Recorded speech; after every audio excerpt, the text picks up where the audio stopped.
Sistem produksi kerajinan dari limbah berbentuk bangun ruang. Pengertian limbah.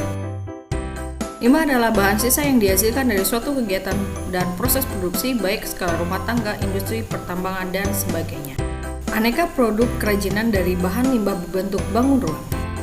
Di antaranya kerajinan dari limbah kardus yang dapat diolah menjadi figura maupun tempat laci dan untuk penyimpanan beberapa barang ataupun tempat buku.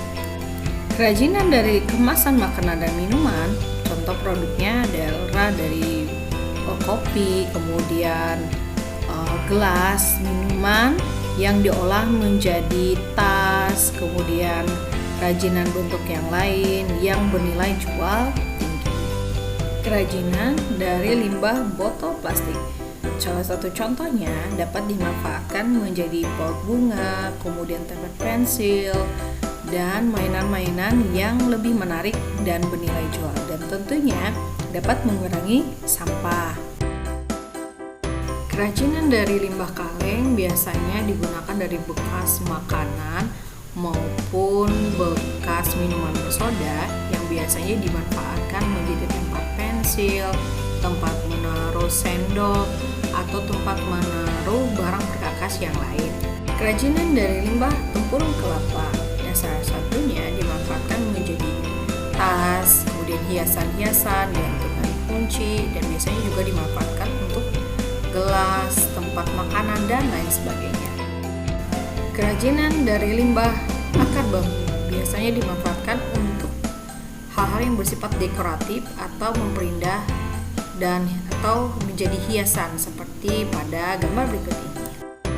Kerajinan dari limbah tulang ikan. Ternyata tulang ikan dapat dimanfaatkan menjadi bahan-bahan atau barang yang bersifat dekoratif atau hiasan seperti pada gambar berikut dapat dimanfaatkan menjadi perhiasan, hiasan meja, dan lain sebagainya.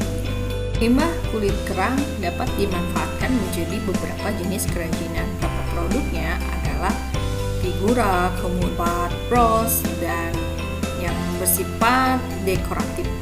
Juga dapat dimanfaatkan sebagai kap lampu, kotak perhiasan, aneka lampu, replika hewan, bunga, miniatur bangunan, dan lain sebagainya.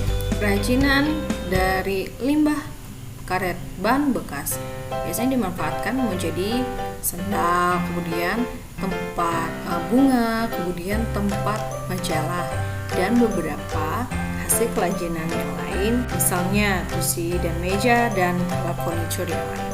Kerajinan dari limbah botol kaca dapat dimanfaatkan jadi bahan-bahan yang bersifat dekoratif, kemudian bisa digunakan sebagai hiasan dinding, hiasan meja, dan sebagai hiasan taman mini di dalam ruangan. Manfaat kerajinan dari bahan limbah berbentuk bangun ruang. Yang pertama, kerajinan sebagai benda pakai. Kerajinan dibuat berfungsi lebih mengutamakan kegunaan benda tersebut, adapun unsur keindahan hanyalah sebagai pendukung. Kerajinan sebagai benda hias. Kerajinan ini meliputi semua bentuk kerajinan yang dibuat bertujuan untuk dipajang atau gunakan sebagai hiasan.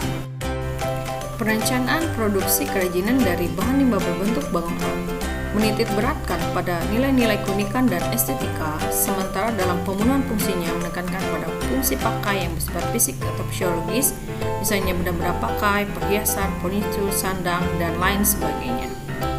Berikut ini persyaratan dalam perencanaan produksi kerajinan dari limbah berbentuk bangun ruang. Yang pertama, menentukan bahan dan material produksi kerajinan, menentukan teknik produksi. Dalam menentukan bahan material produksi kerajinan sangat penting, terutama dalam mendukung nilai bentuk kenyamanan, terutama dalam menggunakan benda terapan, dan juga memengaruhi kualitas dari barang tersebut. Menentukan teknik produksi adalah hal yang paling penting, terutama dalam beberapa jenis kerajinan memiliki alat dan keterampilan khusus untuk mewujudkannya. Teknik produksi kerajinan disesuaikan dengan bahan, alat, dan cara penggunaannya. Nah, berdasarkan penjelasan lagi, ada satu tugas yang harus Anda kerjakan, yaitu membuat satu jenis perencanaan dari satu jenis kerajinan dari bahan lidah berbentuk luang-luang, meneliti bahan atau material yang digunakan, produksi, termasuk alat dan bahan yang digunakan, kemudian cara mengolahnya. Nah, nanti tugas ini sebagai dasar untuk membuat kerajinan untuk bahan praktek anak-anak.